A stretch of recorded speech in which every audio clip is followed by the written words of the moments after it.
Ele costuma, do dia 20 em diante, até costuma dar uma mudada no tempo aí, mas julho e junho não tínhamos previsão de tanta chuva. Então, quer dizer, a gente não sabe, aí os meteorologistas estão até meio perdidos aí com relação a isso. Gilson, qualidade do café, Gilson, como é que tá? Como que tá chegando lá para vocês?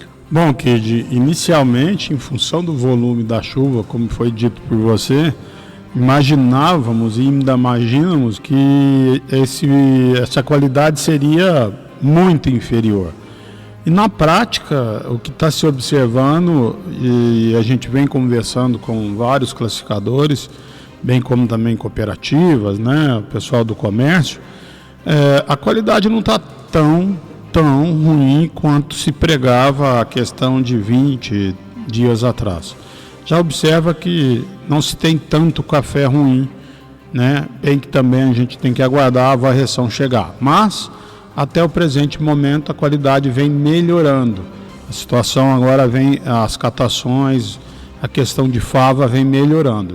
Já se observa e já se depara cafés bons já da safra deste ano. Interessante é que o produtor está atento a tudo isso. Inclusive, foi você mesmo falou aqui várias vezes naquele período em que estava chovendo, para que o produtor tomasse cuidado, como que ia secar esse café, Exato. Como que ia manejar, né? Ele fez bem o serviço. Ele fez bem o serviço. Semana passada encontrei com o Paulo César, lá do Dadá Supermercado, até quero mandar um abraço para ele, nosso ouvinte e nosso parceiro comercial. Ele me perguntou aqui com relação ao preço do café. Ô Gilson, vamos responder tanto para o Paulinho quanto para os outros produtores. Como é que está a questão do mercado, final da semana passada, essa semana, o preço do café? Tá, primeiramente, grato aí pelo Paulo, pela participação.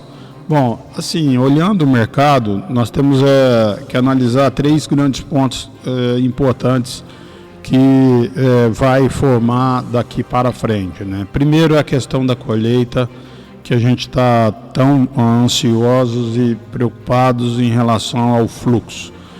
Uma vez a colheita brasileira ela acelerar e a gente observar que esses cafés serão encostados nos armazéns, isso é indicador de que o fluxo poderá voltar ao normal, e aquilo que a gente comentava, que era sobre a questão dos volumes exportáveis, poderia voltar ao normal. Então isso tudo é indicador que a partir de setembro, até mesmo agora em agosto, a gente volta num fluxo normal.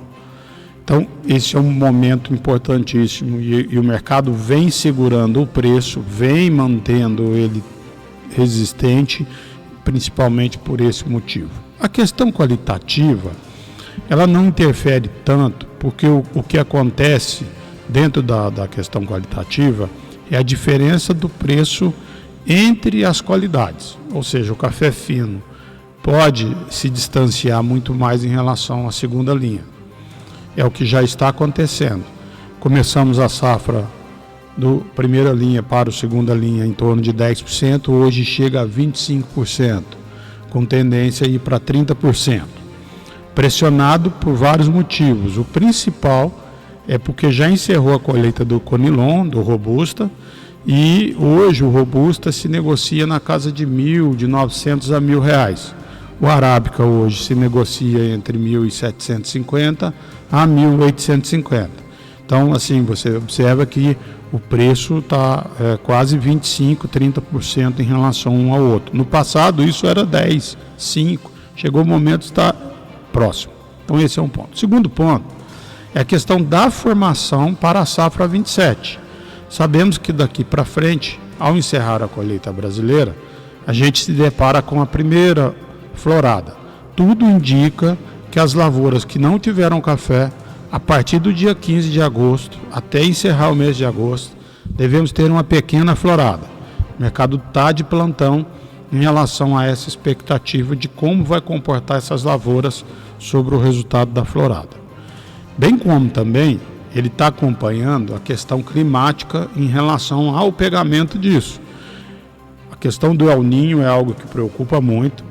Ele deixa todo mundo apreensivo, porque não só afeta o Brasil, afeta a Ásia, né? A Ásia é onde se produz o café da Indonésia, bem como também a questão do Vietnã, e são dois grandes produtores que a soma deles chegam próximo de 45 milhões de sacas. Então, assim, é importante estar acompanhando essa evolução do El Niño, principalmente para o último trimestre desse ano, é onde tem a formação do grão. Então, o mercado está antecipando esses fatos.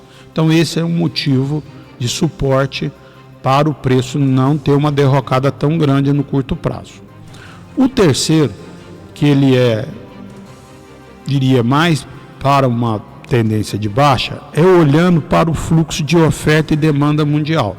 Ou seja, o mundo deve produzir na ordem de 185 milhões de sacas, no máximo 187 milhões de sacas, e o consumo deve ficar na casa de 177, 178. Espera-se um superávit entre 7 a 9 milhões de sacas de café.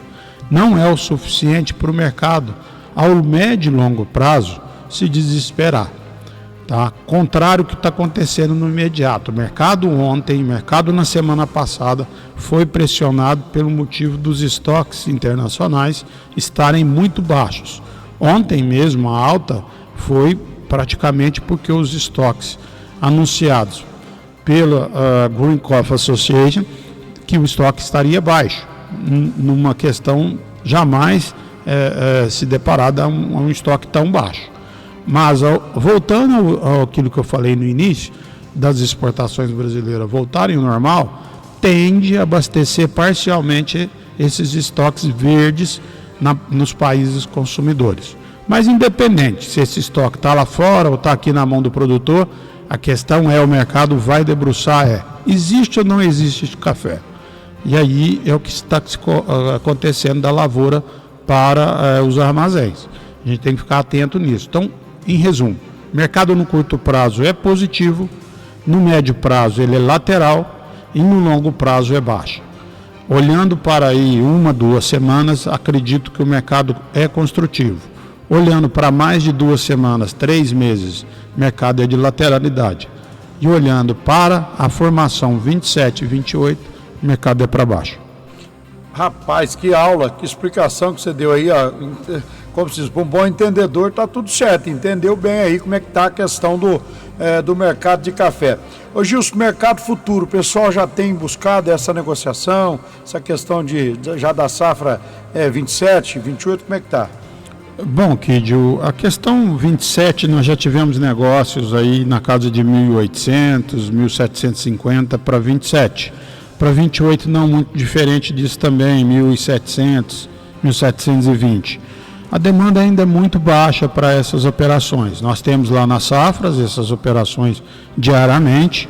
É importante que o produtor renove os seus cadastros, né? Sabemos aí da preocupação dele com essa colheita, mas as coisas voltando ao normal é melhor que ele já se antecipe e lance a mão nessas operações futuras com o objetivo principal, que é travar o seu custeio. Haja vista quem fez esse ano, quem conseguiu vender na média de 2 até 2.200, está galgando um resultado positivo interessante. Então a mesma coisa olhando para o futuro, olhando para o custeio, eu acho que é importante fazer. É um negócio interessante, até ontem eu estava conversando com alguns técnicos, alguns amigos a respeito da área de fertilizantes, observar esses movimentos, porque a gente está olhando para o mercado de fertilizantes de uma forma bastante preocupante daqui para frente. Então é importante que o produtor também tenha acesso junto às suas cooperativas sobre essas operações o mais breve possível, porque acredito eu que o preço está atrativo. Então a tonelada de NPK ela caiu, e eu acho que o mercado deve no curto prazo manter, mas no médio e longo, em função da demanda, a gente pode ter um mercado melhor. Então assim, são situações que o futuro, juntamente com esses heads aí, pode facilitar o produtor. Pode ser que o preço absoluto 1.800 não seja tão bom, mas comparado a uma base de troca, ela é ótima. Tá certo, beleza. Gilson, obrigado pela sua participação. Leva um abraço para a equipe das Safras, que está lá na Oliveira Resende, pronto para esclarecer qualquer dúvida que o produtor tenha, e está lá pronto para fazer a negociação, a melhor negociação. Então o pessoal está lá à disposição, né, Gilson? Obrigado pela sua participação aqui. Obrigado, Kid, obrigado a todos os ouvintes da Difusora. Estamos aqui à disposição, todos tenham uma ótima semana, um ótimo agosto aí, iniciando agosto, né? Que tenha sucesso aí no seu dia a dia. E até a próxima. Tá certo. Tá aí o bate-papo com o Gilson da Safras e Negócios falando sobre o mercado de café. É importante que você, produtor, esteja atento a tudo que está acontecendo. Informação é tudo, né? Sempre o Matheus, o Murilo estão dizendo, informação é tudo. Então fique bem informado aqui na Difusora com a Safras e Negócios. Estamos apresentando Manhã Sertaneja. Oferecimento Sicredi. Gente que coopera cresce. Bom dia!